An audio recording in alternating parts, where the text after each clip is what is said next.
Sono già 1700 le firme raccolte per la petizione da inviare al sindaco Brugnaro con lo scopo di salvare gli enormi platani che fiancheggiano via Bissuola a Mestre e che l'assessore Boraso vorrebbe abbattere per la costruzione di una pista ciclabile. La pista ciclabile va bene perché vado anche in bici, però non tagliare gli alberi. Non sono assolutamente d'accordo perché gli alberi non vanno tagliati e basta piste ciclabili.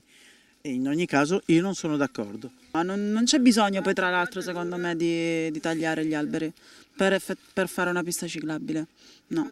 Per me sarebbe meglio non tagliarli perché più alberi ci sono meglio è per me. Poi vedono loro come organizzarsi, però per me più verde c'è meglio è, che ne manca in questa città sinceramente. Dovrebbero rimpiantarne di più anche qui al parco, innanzitutto.